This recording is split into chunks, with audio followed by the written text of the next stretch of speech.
Well, hi there and welcome to Learn English with Native English Supertutor, NAS. I'm NAS, and this is the podcast where we go beyond the textbook, beyond the classroom, and into the real English that native speakers actually use every single day.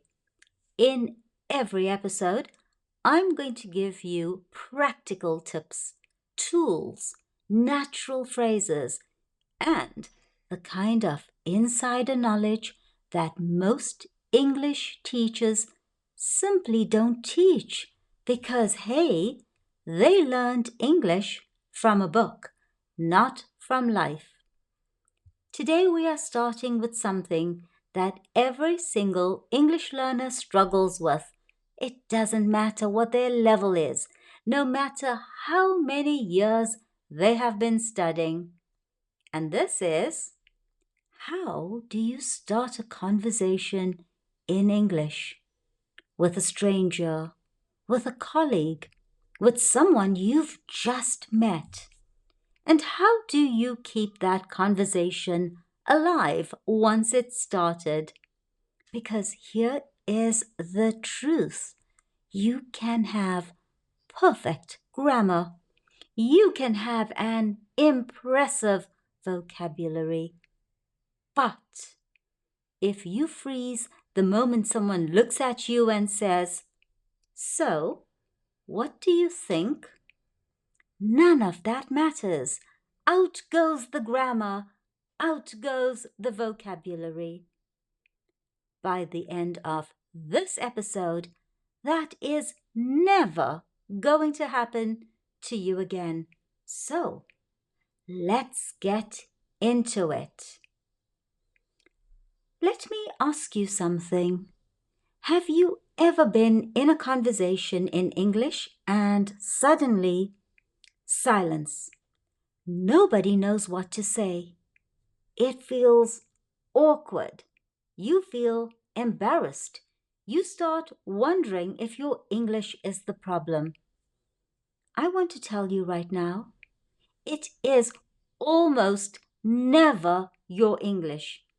It is your technique. Now, here is what most learners do. They ask a question, the other person answers, and then they wait.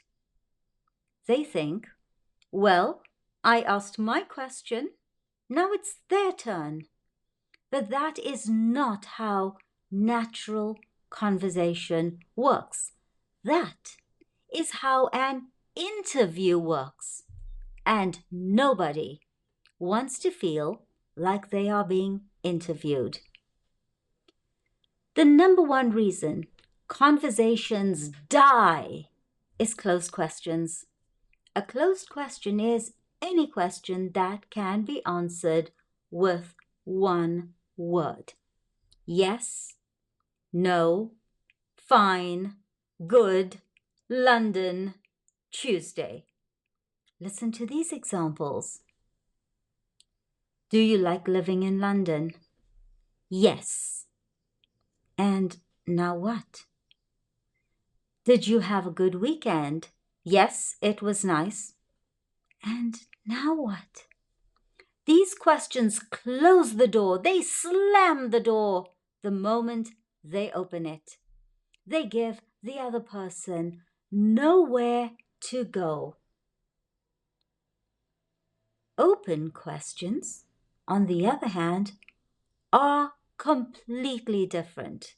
An open question invites the other person to think, to share, to express themselves. It opens a door and says, walk in, welcome, walk through, take your time. I'm interested in what you have to say. What do you think of living in London? Ooh, now they have to answer with a real thought. And guess what? A real thought leads to a real conversation, just like native English speakers like myself have. How about this one? What did you get up to at the weekend? Ooh, now they have to tell you something. And something always leads to somewhere. You got it.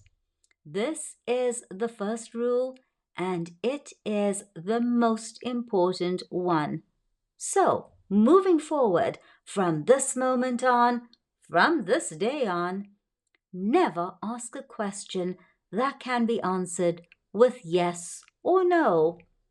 Always ask what, how, why. Tell me about. What do you think of? Always open the door. Never close it. Now let's talk about the moment before the conversation even begins. A conversation with a stranger. For many people, this is the hardest part. You are standing next to someone, maybe at a work event, maybe waiting somewhere, maybe at a social occasion, and you want to speak, but you don't know how to begin. Well, today on Learn English with NAS, I'm going to give you 3 openers that work in any situation, not just in English. These work in any language because they are based on human psychology, not grammar, not idioms, not phrasal verbs. All right, let's start with opener number 1. Comment on a shared situation. So, you and this person are in the same place at the same time. Hey, that is already something you have in common, so use it. This place is absolutely packed tonight. Have you been here before? Or how about, the weather has been unbelievable this week? Are you enjoying it, or are you more of a rain person? Another one. This event is running really late. Do you know what's happening? Now, you are not saying anything remarkable. It's nothing life-changing. You are simply acknowledging the shared moment and then immediately asking an open question to invite them in. See how simple it is? See how natural it is? See how effortless it is? Give it a try. Opener number 2, and I like this one. Give a genuine compliment followed by a question.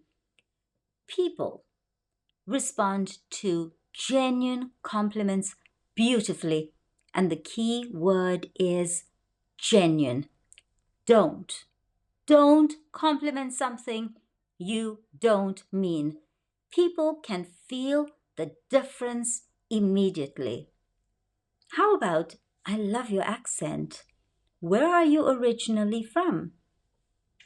Or, that was a really interesting point you made earlier. How did you come to think about it that way? Or, your English is incredibly fluent. How long have you been speaking it? Notice the structure. Compliment, then immediately a question. The compliment opens their heart. The question opens the conversation. Now for opener number 3, ask them for an opinion. This one is the most underused opener in the English language, and it is extraordinarily powerful. People love to give their opinion. It makes them feel valued. It makes them feel interesting. It makes them feel special. And you know what? The moment someone feels interesting, they want to keep talking to you. How about this one? Can I ask you something? What do you actually think of this place? Or, I'm trying to decide between two things. Can I get your opinion? Or, you seem like someone who knows about this. What would you do in my position? You don't even need a real problem. You don't even need a real dilemma. Just the act of asking someone's opinion makes them feel respected. It makes them feel seen. And people who feel respected, people who feel seen, become engaged conversation partners. So now, well done, bravo, you have started the conversation and it's going well. But, you can feel it. That moment is coming. The moment where it might slow down, where the topic might run out. This is where most people start to panic. Don't. I am going to give you 3 techniques that native speakers use instinctively, without even knowing they are doing it. So, technique number 1, the echo. This is the simplest and the most powerful conversational tool I know. When someone says something interesting, repeat the last word or phrase as a question. Just that, nothing else. So, I say, I just got back from a month in Japan. And you say, Japan? And then I say, yes, it was incredible. I actually ended up staying longer than I planned because... Do you see what happened? You said one word, just one word. Japan. 5 little letters. And what did I give you? I gave you a paragraph. I gave you a travelogue. I gave you my life story. I told you all about Japan. Yes, it was incredible. I actually ended up staying longer than I planned because, I've just told you everything. I gave you a paragraph. I gave you a chapter. I gave you a book. Why? Because you, my dear, you showed interest. Because you echoed my world back to me and silently said, tell me more, tell me more. So you can also echo with a short phrase. A month in Japan? A month in Japan? You stayed longer? You stayed longer? You ended up extending the trip? You ended up extending the trip? Any of these work. The echo is your safety net. So anytime you don't know what to say, echo the last interesting thing they said. It never, never, never fails. Technique number 2, add and return. Now, this technique is very effective because it keeps the conversation balanced and flowing. Here is how it works. You add a short piece of your own experience, just a sentence or 2, and then you immediately return the conversation to them with a question. So let's go back to Japan. I just got back from a month in Japan. And you say, I actually spent some time in Tokyo a few years ago. I was completely overwhelmed at first. Have you ever been somewhere that just stopped you in your tracks like that? And then I say, I know exactly what you mean about long-distance travel. I once took a 20-hour flight and arrived feeling completely broken. How do you travel, or how do you deal with jet lag? Now, notice what happened. You are not taking over the conversation. Taking over the conversation, dominating the conversation, that's for peasants. We pretty upper class and elegant here. We want to engage. Do not ever take over the conversation. In that moment, your ego will do a happy dance and you will feel so superior to everyone else. But everyone else, they are mentally rolling their eyes. They are thinking, what a buffoon. And the next time they see you, they're going to give you a wide berth because nobody wants to be around someone who's only talking about themselves. It is a conversation. Do not take over the conversation. Contribute just enough to show that you are present, that you are engaged, that you are paying attention, and then generously hand it back. Be elegant, be classy, hand it back. So, add, return, add, return. This creates natural rhythm and genuine connection. Are you ready for technique number 3? And I have a magic phrase for you. All right. So, I said the magic phrase because it works in every single conversation, like abracadabra, in every context, at every level of English, A1 to C2. And it is just 5 little words. Tell me more about that. That's it. That's all. Tell me more about that. You can say it directly. You can say it as a question. Can you tell me more about that? You can vary it. I'd love to hear more about that. But the core is the same. When someone shares something, an opinion, an experience, a feeling, and you say, tell me more about that, you are giving them the greatest gift one person can give another in conversation. You are saying, you are interesting. I want to hear what you have to say. Please keep going.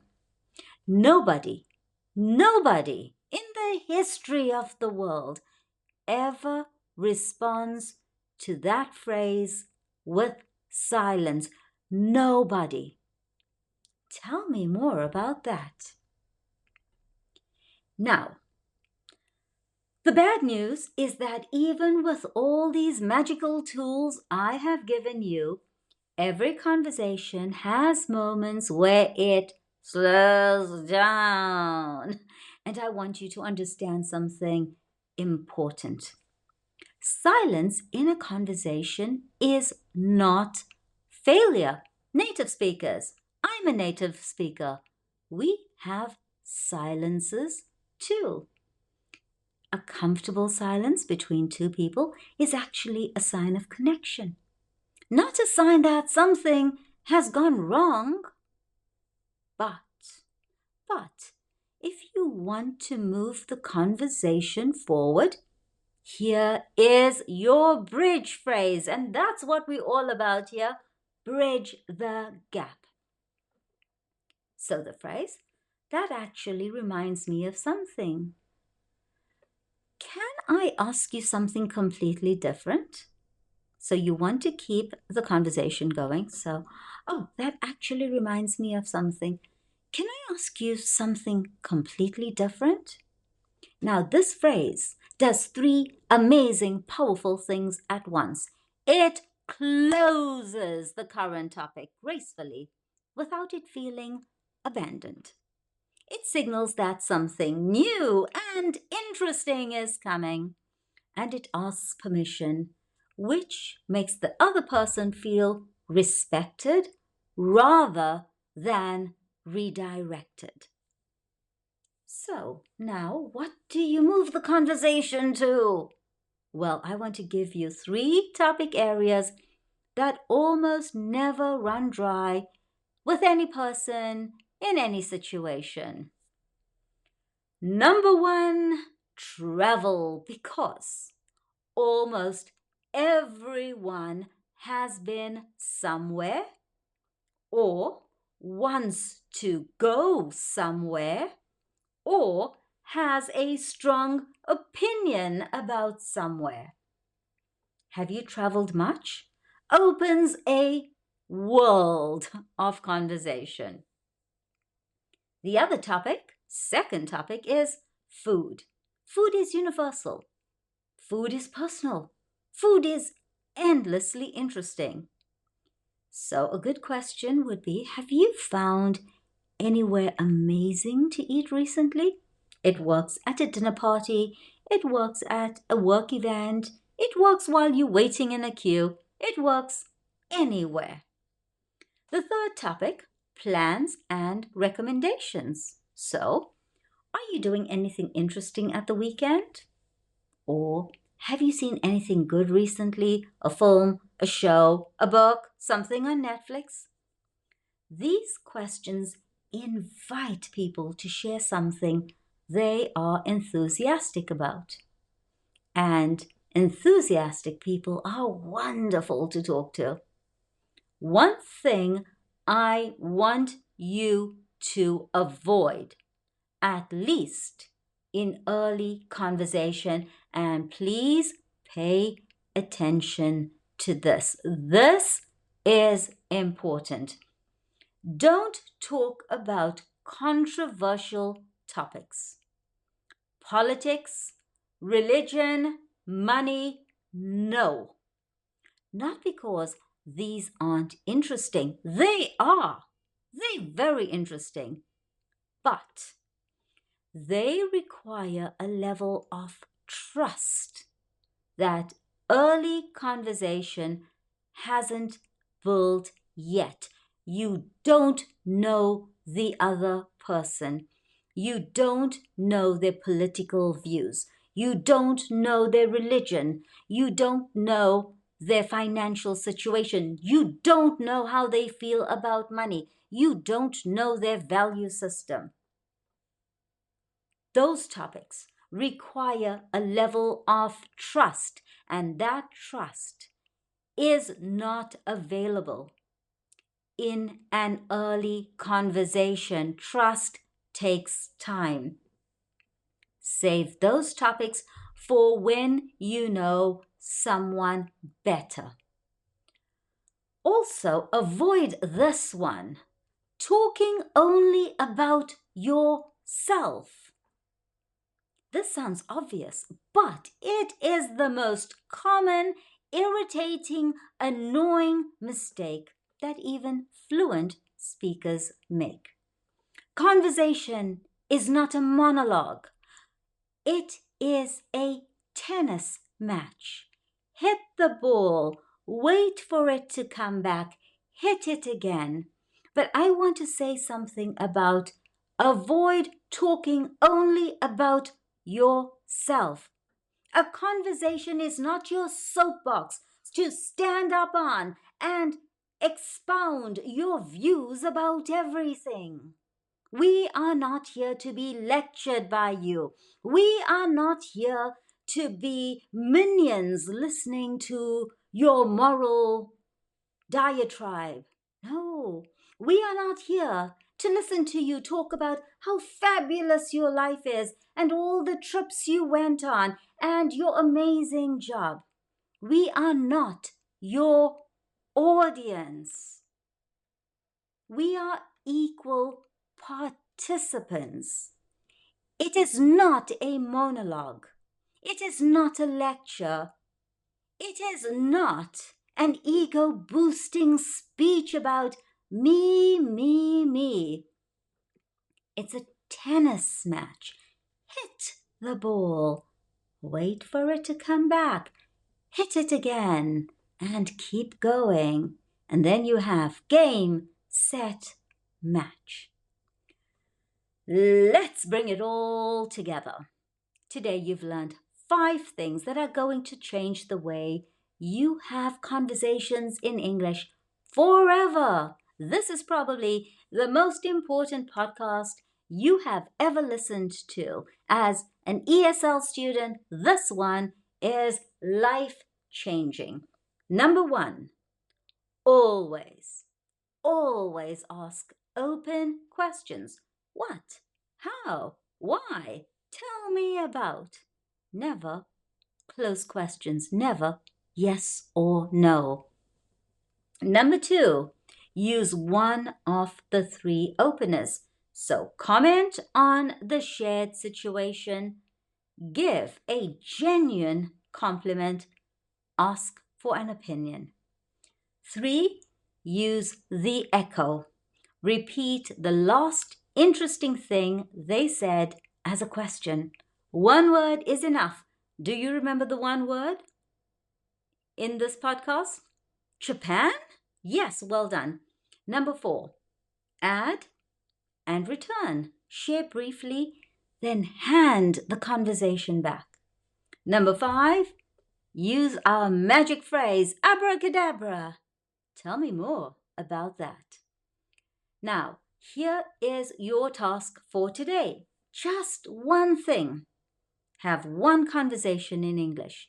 It can be short, it can be simple. But use only open questions. Not a single yes or no question. And see what happens to that conversation. It blooms like roses in the springtime. See how much longer it lasts. See how much more the other person opens up. And then come back and tell me about it. Leave a comment. Tell me. I really want to know. The hardest part of starting a conversation in English. I read every single comment and I will reply to you personally. In the next episode, we're going to talk about why your English sounds too formal and the simple shifts that will make you sound natural, relaxed, and completely fluent almost immediately. I'm Nas, your Native English Supertutor. Thank you so much for watching. Subscribe so you never miss an episode. And I will see you in the next one.